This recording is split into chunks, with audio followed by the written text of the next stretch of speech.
Ready when you guys are for the meeting. Straight? Hmm? Straight? Yeah, I'm sure. Anybody need to get anything out No. before we start? Everybody's good with everybody. I'd like to figure out how we can stop getting in near-death situations. So maybe we can plan this out so we have contingency plans. Can you speak up a little bit, Isaiah, so I can hear you? I would like to stop getting in near-death situations. So maybe we need to plan as a team contingency plans, because we can't really hold anybody accountable if no one knows what to do. And that wasn't discussed beforehand. So we keep getting in these situations that, you know, are never these bad situations, like whatever your song said, like bad news never had good timing. No one can plan for that shit. So let's think about shit that can go down and what we're gonna do if it goes down. So that's what I'm thinking. Like, I'm sick right now, and it's definitely because of yesterday. And we honestly, we can't have anybody getting sick on the bus. We can't have anybody getting hurt on the bus. We just don't have the ability to deal with it. And especially while we're in the South, because it's the backwoods. Because who knows where the nearest hospital is? So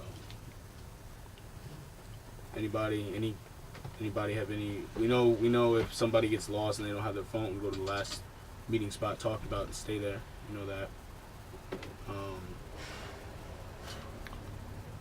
I don't know what we could have done in the rain situation, the flood situation, because you guys couldn't have been able to get to me. Sue, if you need to download the app that we're using to track each other, that Life 360 Family app, that'll help. And yeah, well, when you get a chance, you know, and also that shows everyone's phone battery life, you know, so we need to remind each other all when our phone batteries are low. I think yours is on like 6%. I saw that on the app this morning, Zuri. Yeah, it died this morning. So it's just, you know, that's number one, you know, keep our phones charged, you know, so we can be in contact with each other. And no matter what, we'll be able to see each other's last location, you know, if anything happens with that app. So that's definitely important. What we'll do too is, if the bike's on half a tank, never not go to the gas station first. Because in hindsight, if I didn't have an empty tank, I would have been able to get back to the bus before the flood really hit. And actually, Isaiah, you need to man up right now a little bit too, man, because you know you had a half a tank not half a tank. You know the tank was low even before you started, right? Am I not? With no rain. This is me manning up. I said I can't blame anybody. Okay. I can't fault anybody because no one knew what to do. Gotcha. And we didn't plan for it. So I'm going back through what caused the situation. Mm-hmm. Yeah, I'm just pointing out that, you know, I thought you were gonna get gas first, you know, when you left. Yeah, that was the plan. And things like that, your tank's low, just fill it up, you know, don't wait, you know. Yeah. And also, you called me when I think it started raining. You said you were gonna come back to the bus to get a jacket. Yeah, I got an order on. And what happened there? Like I said, I got an order on the way, and I was like, I can get gas. I can get gas while I'm out. What really stopped me, because I still had the tank to get gas, is the phone started acting up and I couldn't navigate to the gas station.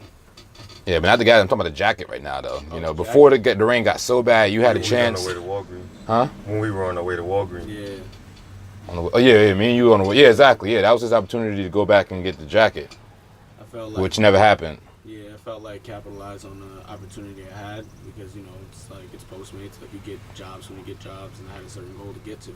Yeah, but you got to prioritize your safety, and Over money. yeah, over that money, over that, you know, $5, you know, $8 Postmate, you know, delivery.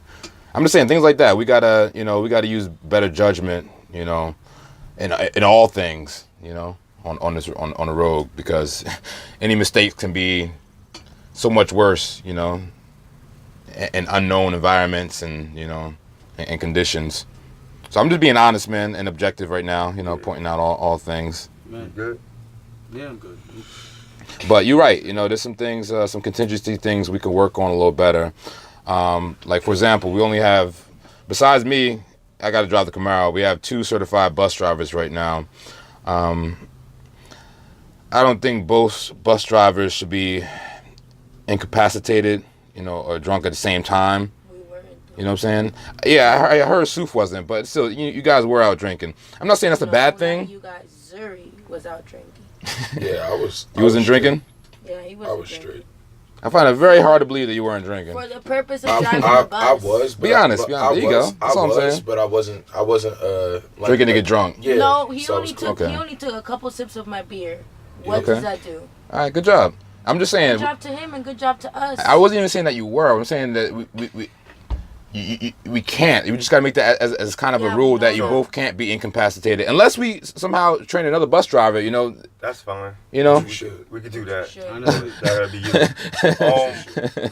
you. So, what does this trip mean to everyone? Like, what is it? Like, what is it? Good question. I came to touch lives. That's what I came to do. I came to teach kids something that, you know, to tell them our story and empower them in the way that I was empowered, so that they know no matter what, like, you can make it. That's what I came to do. That's why, and I did that. I sponsored it in my company's name, but like that's why I don't like expect money or anything. I'm like, I just want everyone to know that I care about this situation.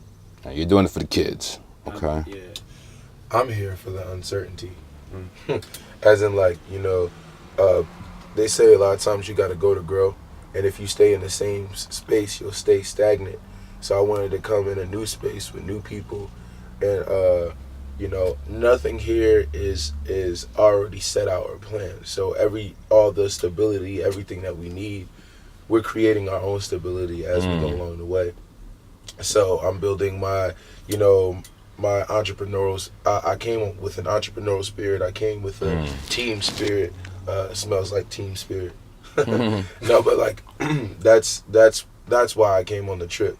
Yeah, that's what it was for me. Very As nice. well as music, touching people. I came on the trip for a lot of things. I think it kind of shifted the more we moved into our trip, but right now my purpose for this trip is really to expand my business, get to California, get to work. Working involves me doing what I do, touching kids' lives, of course, so it's my job to do that. And just the experience, you know, visiting new places along the way. Nice. And me, let's see if I can turn this thing around. Forget where that button is. Anyway, there you go. The reason why I'm here is to document the entire experience, you know. I really like the field of journalism, especially like just traveling journalism, being wherever the stories are, and this is an important story to me. So I'm here to bring what you guys are doing out to the world, and also work on my business as well. You know, with the entrepreneurial spirit. Which is? What do you mean? What bring? No, you What said story? What your business is. Oh, my business is journalism. It's citizenjournalism.tv. Just a platform to bring